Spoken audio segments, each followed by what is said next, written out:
हितां त उन्हनि खे खयो, उन्हनि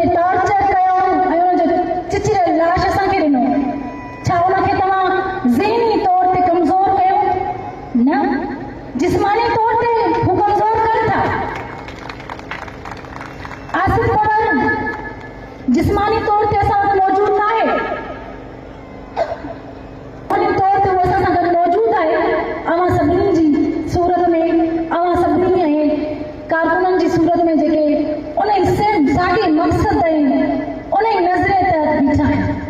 सभु साथी उहे जेके वतन जी ॻाल्हि कनि था, नो डाउट सिंध जे अंदरि सियासत हले थी, पर जेके जीएमसी जी सियासत आहे, उनजे नज़रिए जी सियासत आहे, खोड़ साथी, खोड़ कारकुन, खोड़ अॻवान सियासत कनि था, पर एम ऐं लाज़िम ॻाल्हि इहा आहे त छा उहे समूरा जेके बि आहिनि उहे जीएमसी जे नज़रिए सां साबित क़दम थी बीहनि था। भले असां वटि माण्हू घटि हुजनि, कमु कढण घटि हुजनि, पर अहम ॻाल्हि सही जे नज़रिए सां साबित क़दम थी रहण आहे।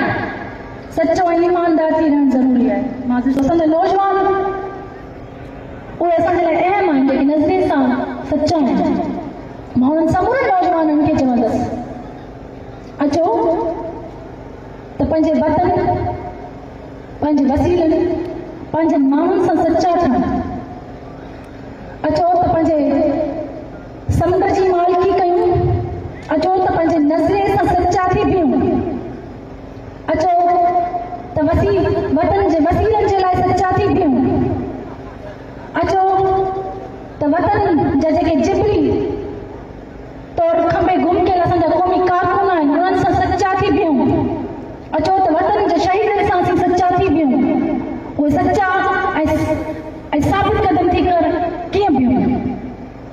लाज़िम आहे असांजी क़ौमी तहरीक में नारो बि इहो ई लॻाए वेंदो आहे त शहीदनि सां असीं वचन कंदा आहियूं त तव्हांजे खून जो पलव कंदासीं, पलान कंदासीं। पलान करण जा खोड़ तरीक़ा आहिनि। उन्हनि नौजवाननि खे जेके उन शइ में माहिरत रखनि था या एक्सपर्ट आहिनि उन्हनि में, उन्हनि खे गुज़ारिश ऐं अपील कंदासीं त अचो त पंहिंजी लिखियुनि जे ज़रिए पंहिंजे माण्हुनि खे मोटिवेट कयो।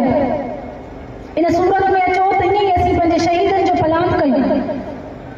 अचो त सियासी तौर ते पंहिंजे माण्हुनि में सियासी शऊर पैदा कयूं ऐं ईअं ई पंहिंजे शहीदनि जो पलान कयूं।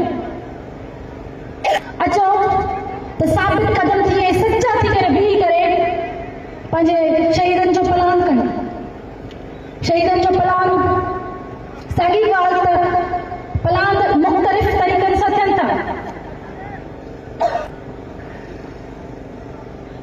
वतन जे लाइ माहौल जोड़े तंज़ीम ठाहे, वतन जी आज़ादी जे लाइ असीं मज़ामत करे पंहिंजे शहीदनि जो असीं पलान वठूं।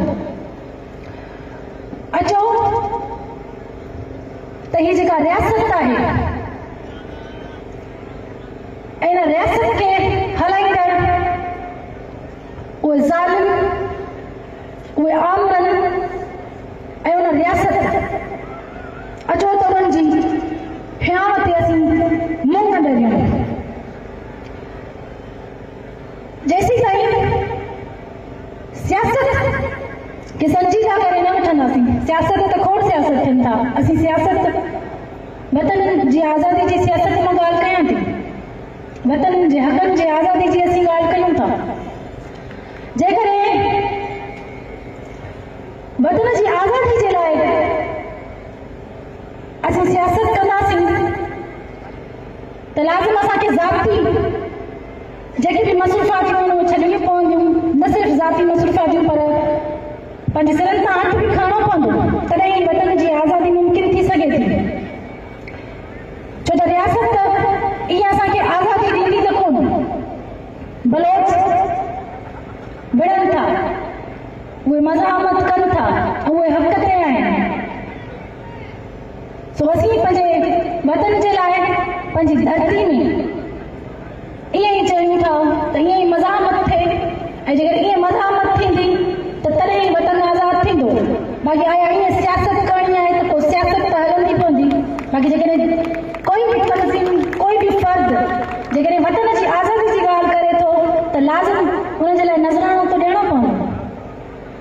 काल हिदायत लोहार पंहिंजे सिर जो नज़रानो ॾिनो, ऐं मां इन ॻाल्हि खां पोइ त नथी अचां, ऐं तयारु आहियां, छो त जॾहिं हिदायत लोहार खे क़त्ल करे सघे थी त हुन जी धीउ खे बि क़त्ल करे सघे थी।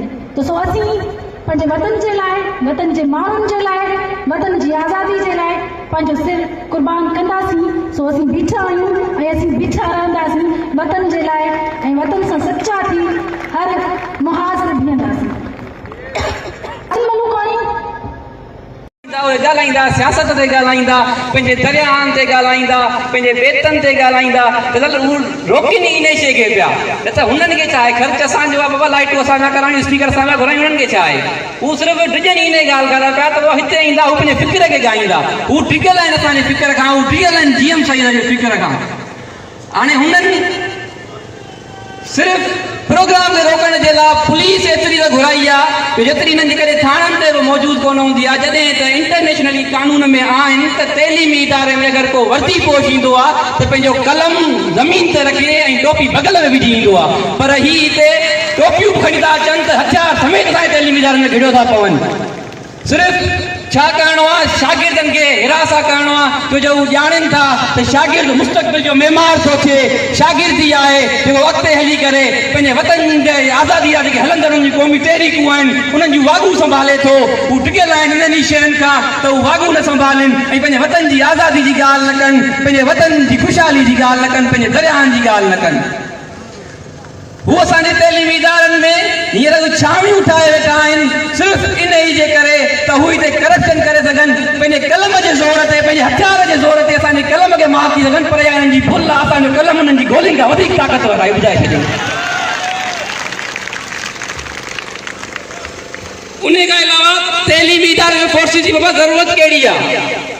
असां चाहे त दहशतगर्द पढ़ूं था या उसामा बिन लादेन जा पोइ लॻ वेठा आहियूं, दहशतगर्द वेठा आहियूं, असां क्लासनि में अचूं था, क्लासनि पंहिंजे कुलनि में टंगियो था अचूं, वेठा छो आहिनि हिते? सिर्फ़ु इहा ई आहे त बाबा ॻरियूं जेके असां खां फीसूं था वठनि उन्हनि मां करप्शन करणी आहे ऐं समूरा मामला असांखे हलाइणा आहिनि। त पोइ वीसी छो विहारियो अथव? तव्हां जेके जनरल खे चयो अची त असांखे वीसी थी वेही रहे, पाण छो वीसी छो विहारियो अथव? जेको पैसा ॾी 70-80 करोड़ भरे असांजे अची वेठो आहे, छो? हाणे सियासत शागिर्द कनि था तइलीमी इदारनि में त मां सियासत छो था कनि? इन ई जे करे जो तव्हांजी करप्ट इंतिज़ामिया, तव्हांजो ही विॾो निज़ाम आहे, इन खे असां मात ॾेई सघूं। पंहिंजे जेके समूरा शागिर्द आहिनि उन्हनि जे भरपूर शिरकत सां, जीअं अॼु तव्हां सभई नौजवान वेठा आहियो, इन जलसे खे मल्हाए वेठा आहियो, ईअं ई तव्हां सभिनी खे असां दोस्तनि खे अर्ज़ु कंदा रहिया आहियूं ऐं दावत ॾींदा रहिया आहियूं, अचो शागिर्द तंज़ीमुनि जो साथ ॾियो। ही शागिर्द तंज़ीमूं ई आहिनि जेके तव्हांखे पंहिंजे सियासी जॻह ते वठी हली तव्हांखे पंहिंजे हक़नि जी हासिलात ताईं वठी वेंदियूं आहिनि। सभी शागिर्दनि खे वरी तव्हां दावत ॾियां थो त अचो कंहिं न कंहिं शागिर्द तंज़ीम सां जुड़ो, कंहिं फ़िक्र सां जुड़ो, घटि में घटि तव्हां पंहिंजे हक़नि जी हासिलात लाइ ॻाल्हायो। जेकॾहिं अॼु तव्हां अची करे चवंदो न अॼु न ॻाल्हाईंदो तव्हांजी अंदरि नसलूं भुॻियूं पैदा थींदियूं। सो इहो तव्हांजे हथनि में आहे, असांजे हथनि में आहे त तव्हां किथे ॻाल्हायो था ऐं किथे तव्हांजो हथु बुथे थो त किथे तव्हांजो पथर बुथे थो, इहा सभु शइ तव्हांजे हथनि में आहे। सो सभिनी खे इहो ई अर्ज़ु कंदुसि त कंहिं न कंहिं शागिर्द तंज़ीम जो हिसो थियो। ऐं ही सिंध शागिर्द सभा जॾहिं 2022 में हेॾो सारो जमूद टोड़ियो हो, असांखे जलसनि जी सूरत में हिकु सिंध यूनिवर्सिटी जी रौनक मोटाए ॾिनी हुई, उहो जश्न लतीफ़ जी सूरत में तव्हांखे रौनकूं मोटाए ॾिनियूं आहिनि। सभिनी दोस्तनि खे यादि हूंदो, अॼु बि सोशल मीडिया ते उहे शयूं पयूं आहिनि। त ही वरी अॼु सियासत ते क्रेक डाउन पिया कनि, जेको 2014 में क्रेक डाउन कयो 13 में, सो उहो क्रेक डाउन त थी चुको। उन खां पोइ असां हिननि खे मात ॾेई हिननि जो सॼो जमूद तोड़े वेठा आहियूं, पर वरी इहे हाणे सियासत ते जमूद पिया पंहिंजो क़ाइमु कनि। पर असां हिननि खे ॿुधाइणु चाहियूं था त जेसि ताईं असां फ़िक्र जीएम साईं जे फ़िक्र वारा माण्हू मौजूदु आहिनि त तव्हांजा जमूद हिते कॾहिं बि क़ाइमु कोन थींदा। असां पहिरियां बि कुर्बानियूं ॾिनियूं आहिनि, हाणे बि कुर्बानियूं ॾियण लाइ तयारु आहियूं। काल्ह अफ़ज़ल बीठो हो, आसिफ़ बीठो हो, अॼु तव्हां बीठा आहियो, हिते आऊं बीठो आहियां। इहे जेको जमूद आहे इन्हनि खे ईअं ई तोड़े जीअं हिननि जो बेरियर उछलाए ॾिनोसीं, ईअं हिननि जो जमूद हिननि खे तोड़े ईअं ई ॾींदासीं। जी सिंध दोस्तो जे हिन शानदार प्रोग्राम में ऐं सिंध यूनिवर्सिटी में जेके आयल शागिर्द आहिनि उन्हनि सभिनी खे भलीकार था कयूं। जीअं त अॼु तव्हां सभिनीनि खे ख़बर हूंदी सिंधी शाम जो जेको प्रोग्राम आहे उन में रियासत ऐं हिन सिंध यूनिवर्सिटी इंतिज़ामिया पंहिंजा नओं चोटिया ज़ोर लॻाया त हीउ प्रोग्राम न थिए, पर सिंध यूनिवर्सिटी जे शागिर्दनि हुननि खे इहो सिधो पैगाम ॾिनो त हीउ सिंध यूनिवर्सिटी आहे, सिंध यूनिवर्सिटी मां ई उभरियो हुयो। यूनिवर्सिटी में साईं जीएम सेठ शागिर्दनि सां शाम मल्हाई, उते का शाम ईअं मिस न थी सघंदी। ऐं अॼु उन्हनि शागिर्दनि पाण मल्हाए करे जेको एॾो शानदार प्रोग्राम कयो आहे। ऐं अॼु केरु जेकॾहिं पुछे त जे शागिर्द सियासत छो आहे, सियासत जेका आहे असां तइलीमी इदारनि में न हुजे। ऐं उन्हनि खे ॿुधायां थो त जेके ग़ुलाम समाज हूंदो आहे उन जी जेका शागिर्द सियासत हूंदी आहे, जेके तइलीमी इदारा हूंदा आहिनि, उहे साइंटिस्ट पैदा न कंदा आहिनि, उहे सिंध जा अज़ीम दुनिया जा अज़ीम लीडर पैदा कंदा आहिनि। जी सिंध खे हिते अज़ीम लीडर अफ़ज़ल पावर जी सूरत में मिलिया आहिनि ऐं ईअं ई अॻिते मिलंदा रहंदा। मां हिते थोरी मिसाल ॾींदो हूंदुमि अंगोला जी। अंगोला जेको 400 साल ग़ुलाम रहियो, उते जे ॿिनि माण्हुनि इहो सोचियो त हाणे असां पंहिंजी क़ौम खे हिन ग़ुलामी मां कीअं कढूं। त उन्हनि चयो न असां वटि के रिसोर्सिस आहिनि न काई। पोइ उन्हनि पंहिंजे पाण में हिकिड़ी कमिटमेंट कई। हिकिड़े चयो मां रेड़ो हलाईंदुमि, कमाईंदुमि, जेके पैसा थींदा उन मां टाफियूं वठिजी ऐं जेके शागिर्द प्राइमरी में पढ़नि था उन्हनि सभिनी खे उहे टाफियूं विराए ॾिजी ऐं इहो चइजी त अंगोला आज़ादु खपे। अंगोला शागिर्द हू ईंदो डेली मोकल हर टाइम शागिर्दनि खे टाफियूं विराए ॾींदो ऐं इहो चवंदो त बाबा तव्हां नारा हणो अंगोला आज़ादु खपे, अंगोला आज़ादु खपे।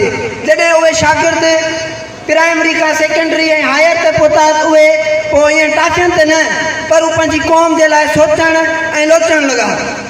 जॾहिं उहे सोचणु ऐं लोचणु लॻा ऐं उन्हनि जी जेका क़ौमी तहरीक आहे उन में बाक़ाइदा वांगुरु शागिर्दनि कमु करणु शुरू कयो। ऐं जॾहिं रियासत खे इहा ख़बर पई त इहे केरु आहिनि जेके हिननि खां इहो कमु था कराइनि ऐं उन्हनि ॿिनि माण्हुनि जी तॾहिं उमिरि लॻभॻि हिकिड़े जी 80 साल हुई त ॿिए जी 90 साल थी चुकी। जॾहिं हिकिड़े माण्हू खे वठी अची बीहारियो ऐं चयूं जे बाबा तोखे सज़ाए मौत आहे, असां तोखे सज़ाए मौत ॾींदासीं। जे टाइम सज़ाए मौत ते हुन खां आख़िरी ख़्वाहिश पुछूं त हुन आख़िरी ख़्वाहिश पंहिंजी इहा ज़ाहिर कई त मां पंहिंजी क़ौम खे 2 मिंटनि जा हिकिड़ा लफ़्ज़ चवंदुमि जेकॾहिं तव्हांखे इजाज़त हुजे त। हुननि जो इजाज़त आहे। जे टाइम क़ौम जा शागिर्द हारी मज़दूर सभु बीठा तोप जे साम्हूं सिर्फ़ु हिकिड़ी ॻाल्हि कई, छा मूं ग़लति कयो आहे? पंहिंजी क़ौम खे पंहिंजी लाशूर क़ौम खे शऊर ॾिनो आहे। जेका क़ौम पंहिंजी कल्चर लाइ सोचण लाइ तयारु न हुई, छा इहो मूं ग़लति कयो आहे? बसि मुंहिंजी इहा ई आख़िरी ख़्वाहिश आहे त मुंहिंजे मरण खां पोइ जेका हीअ तोप जो गोलो मूंखे लॻंदो इहा तोप कॾहिं बि जेका आहे त ख़ाली न बीहे। जेका मक़तलगाह मां शुरू थो कयां इहा मक़तलगाह बंदि थियणु न खपे। त जीअं इहे लफ़्ज़ चई हुन दंग कया त हुनखे तोप जो गोलो हयो वियो ऐं हू शहीद थी वियो। पर पोयां जीअं नज़र फेरायां त हिकिड़ो ॿियो बीठो आहे, वरी उनखे तोप जो गोलो हणी ख़तमु कयां त वरी टियों बीठो आहे। ईअं जेका आहे सा हिकिड़ी शइ शुरू थी वई। मां चवां थो त असां अॼु ख़ामोश छो थियूं? जेका शहीद बशीर खान कुरैशी आज़ादी मार्च शुरू कई उहा आज़ादी मार्च छो ख़तमु थी वञे? जेका मुज़फ़र भुट्टे हथियार खयो उहो हथियार छो ख़ामोश थी वञे? असांखे जेको आहे सो आज़ादी लाइ रस्ता पाण हमवार करणा पवंदा। हीअ जेके सिंध जा शागिर्द आहिनि उहे अॼु सिंध जा सिंध यूनिवर्सिटी जा शागिर्द जेके हितां पास आउट थी था वञनि उन्हनि खे सोचणु खपे त छा असांजी क़ौम ग़ुलाम न आहे? छा असांजो आज़ादी हक़ न आहे? छा असां दुनिया सां कुलो कुलाव मिलाए में बीहण लाइ तयारु न आहियूं? मां सम्झां थो जेके क़ौमूं दुनिया जूं अज़ीम क़ौमूं थी रहियूं आहिनि ऐं ख़तमु थी वियूं आहिनि। ईअं लाज़मी न आहे त असां अॼु वॾे फ़ख़ुर सां चवंदा त असां 5000 साल पुराणी क़ौम आहियूं ऐं जेकॾहिं असां मज़ामत न कई न ई असां पंहिंजी क़ौम लाइ कुझु कयो त असां ख़तमु थी वेंदासीं। यूनानी किथे आहिनि? यूनान जेको पूरी दुनिया ते हिकु दफ़ा हुकूमत करे चुको, अॼु उहे किथे आहिनि? अॼु हुननि खे केरु यादि करे थो? छा सुभाणे असां अॼु जेके थोरी क्वांटिटी में बचाऊं जेकॾहिं पंहिंजी क़ौम लाइ सोचणु ऐं कमु करणु छॾे ॾिनो, छा सुभाणे असां बचंदासीं? हिन धरती ते केरु हूंदो? ॿिया हूंदा, धारिया हूंदा। अॼु सिंध ते पंजाब साम्राज्य जेके केरनाल कढे पई उन लाइ असां कंहिं बि क़िस्म जी भरपूर मज़ामत न करे सघियूं। त सुभाणे आस्ते आस्ते उहो हितां धरती तां असांजे माण्हुनि खे ई ख़तमु करणु शुरू कंदा त असां छा कंदासीं? उन्हनि लाइ हीअ जेको सिंध जो शऊर आहे मां उन्हनि सभिनि खे गुज़ारिश कंदुमि त हिकु दफ़ो पंहिंजी क़ौम लाइ सोचो ऐं निकिरो ऐं पंहिंजी क़ौम लाइ कमु कयो। जीअं देश।